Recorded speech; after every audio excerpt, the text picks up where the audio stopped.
Hey, we are live. Let's get this back out.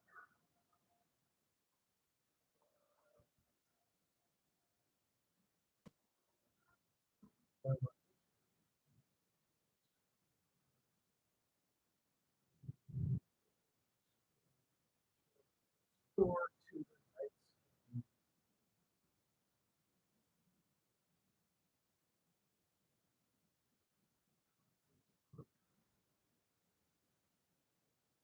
As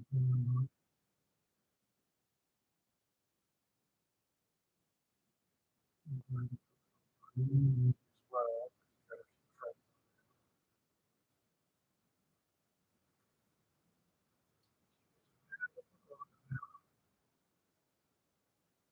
The Knights are playing the Winnipeg Jets. They inexplicably lost game one, and won the next two. I'm trying to keep an eye on the score here.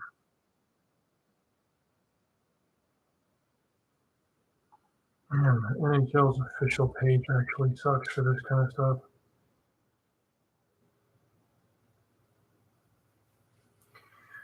They're mostly through the third period, or they're almost halfway through the third period. Knights are up one.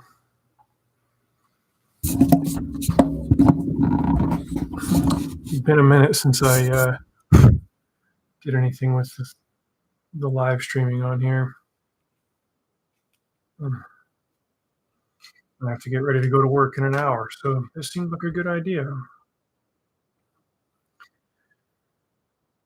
Break icon, so this is not a chapter. I am on page 75 of 256, going through some edits that my buddy, codename Kenny, gave me. Mr. Reeves, Graveheart glanced up, temporarily distracted from the map that was holding his seat, studying every inch of thick Vermont forest between Thetford and Manchester. Fuming over the day's results, the interruption was not at all welcome. What? He snapped. The intruder was a fellow racer, Kenny Parrish, under 30, tall and built thick, by a farm leader. Braveheart had seen him on the next-gen Drakes with electronic fuel-injected engine. He was a more experienced rider. Yes.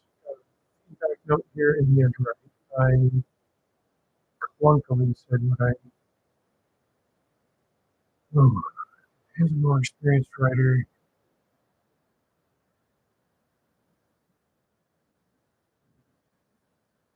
They would Parrish higher up on the leaderboard.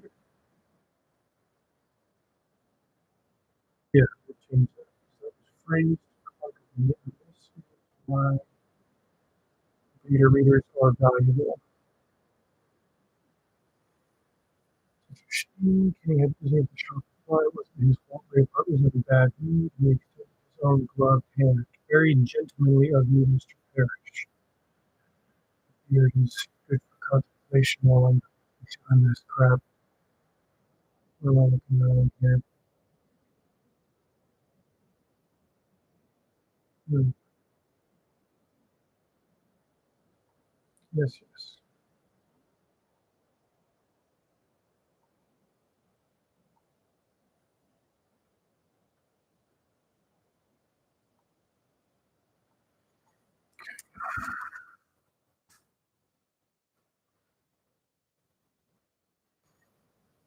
Somebody said Orson Welles wrote Citizen Kane at age 24, directed and starred in it at age 25, released it at age 26, and won an Academy Award for it at age 27. People used to have more life in their years, we'll say. I got married at 26. In my defense, I was trying for a while. All right. Just wanted to say congratulations. Such a shame. Mollified. Parrish smiled and they shook. I'm glad to see someone knock Bristol out of first at any rate. Share the sentiment. Braveheart pressed that back down and faced the trail along the river. I don't suppose you have a more accurate topographical map of this region. Mine is 9 years old. I'm saying we'll change accurate to recent.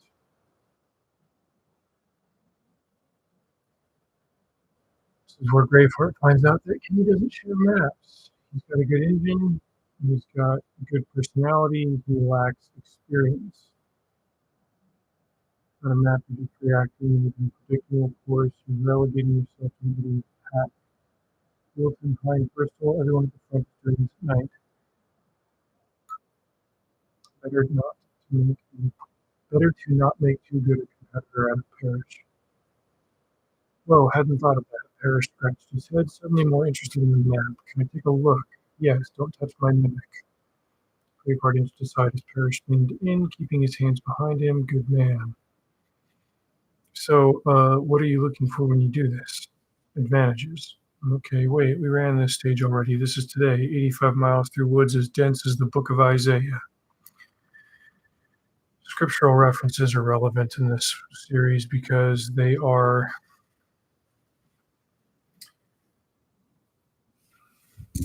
he says underwater. Can you hear me better now? Let's see here. Microphone. Edits.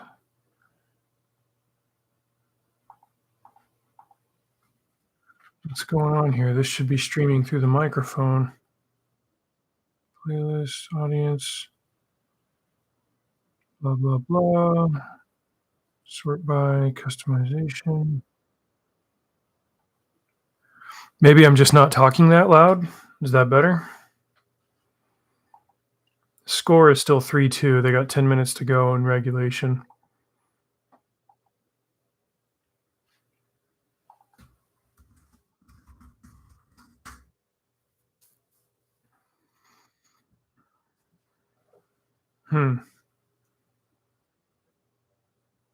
Yeah, it's supposed to be pulling through my snowball, but it might be not.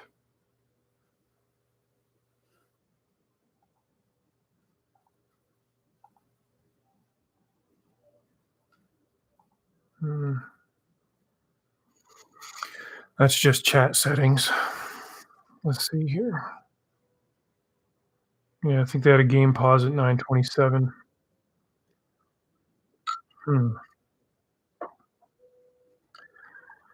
Dooby dooby dooba.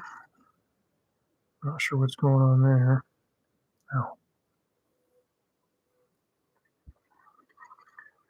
Okay. Yeah, there's a religious revival after the end of the Engines of Liberty trilogy. So it provides an undercurrent in this book. People are more familiar with the Bible. I had to make up a bunch of different sects. I didn't want to parallel it too closely by basically putting like our timeline religious groups into this one. But they're drawing on the same source and lore. An unbidden laugh escaped Graveheart's chest. And the thing with Graveheart is he's got unique physiology, so I gotta be careful about the words that I use to describe him so that it's not technically inaccurate when I get to the end.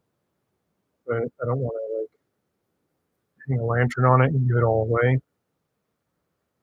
Stumped when it came to Phoebe Bristol's dominance, you might as well ask. About what? So far, she's demonstrated an uncanny talent for making up huge amounts of lost time, and nobody seems to know why. Nobody seems to know how. See here, I've marked the pylons with the letter X along the trail. I overtook her 1 hour and 43 minutes after we left Thetford this morning. Then here at 2 hours and 16 minutes, Mr. Hind passed overhead, and at 6 hours and 28 minutes, I retook the lead here. Yeah, he's retracing his steps. He's trying to figure out how Phoebe Bristol keeps getting ahead.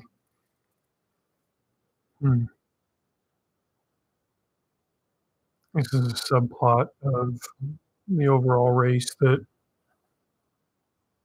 I thought made it more interesting.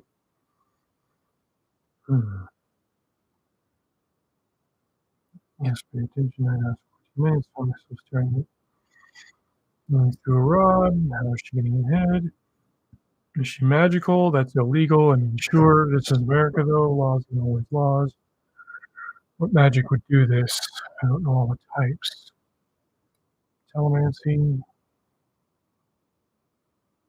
Mm, Fey magic is the usurpation of divinity. To hunt an adversary, you must first understand them. Well, okay, if Bristol isn't a telemancer, what if she can make herself invisible? Maybe I'll check the score at the end of every page that I edit. Romancy, complex craft, viable. She can beat us in the open, so why do it unseen? Roomomancy is on the table. Maybe Phoebe Bristol does light magic.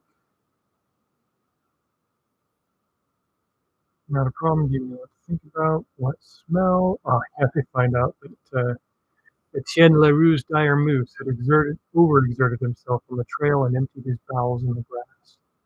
The invisible cloud of odor spread throughout the camp, and soon everyone was covering their faces, everyone except Graveheart. You can't smell that? Parrish coughed. Graveheart adjusted his mask over his nose. Ah, wasn't getting it at first, but it's coming through now. Yes, that is rather foul. He pressed a gloved hand to his face in imitation of Parrish. I'm getting clear of that. Maybe the trading post is a map. I'm going into town. Got there. Yep. End of the page. Please, please, please. Okay, we're under 8 minutes. Score is still 3-2. Good stuff.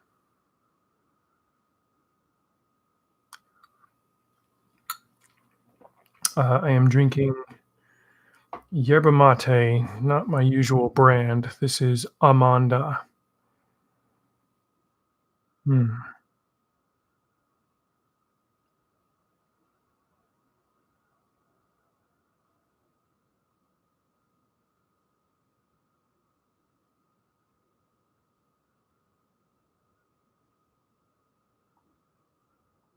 Hmm. Yeah. Okay. Lost a viewer there. Probably because the audio's bad.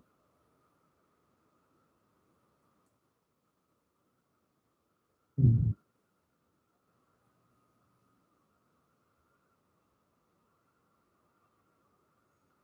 Go, Knights, go.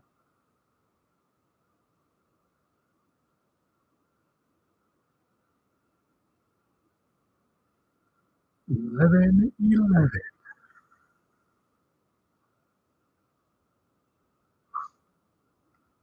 Under 7 minutes. All right, back to writing. Nothing to be done from the smell. Pause to study the map. Mouse back with his eat machine. We'll eventually do a draft where I read. I usually read all of this aloud to my wife. She'll help me catch things. So, excuse me. I shouldn't be yawning. I actually got some sleep today. All right, we are heading into chapter 6, starting on page 81. In this one, it is Thursday, September 7th, 2034, Manchester, Vermont. Trask, Spencer, and Hamden. Can't help noticing that all of these men are still in it.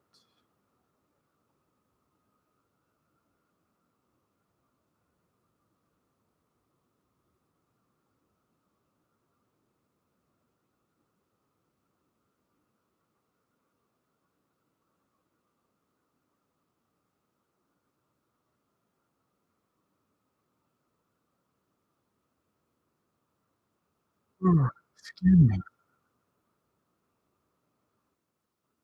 I sat down and I'm not moving around. 11, 15. It's good. It's good.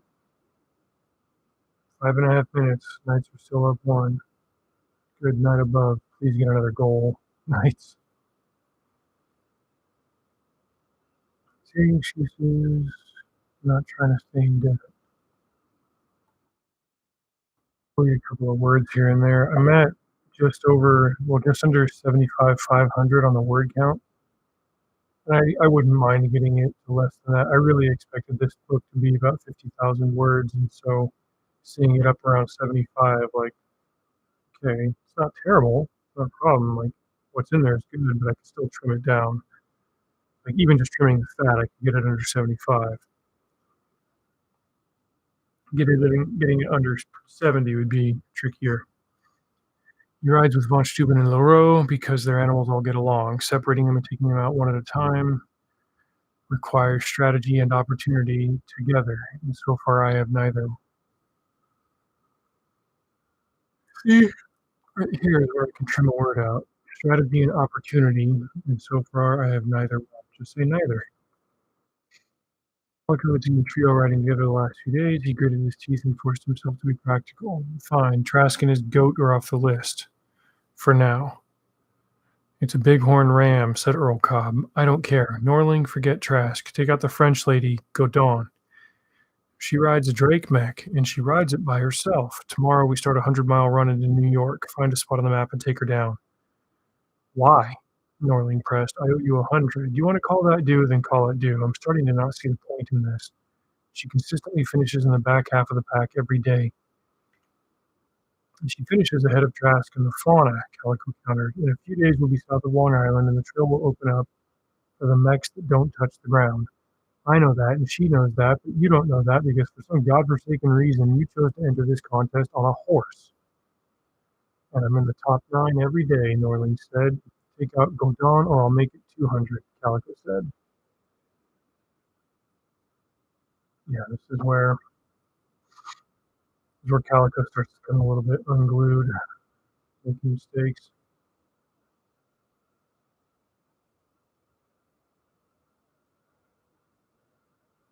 Alright, I'm going to wrap this up because the audio is bad and it's not working.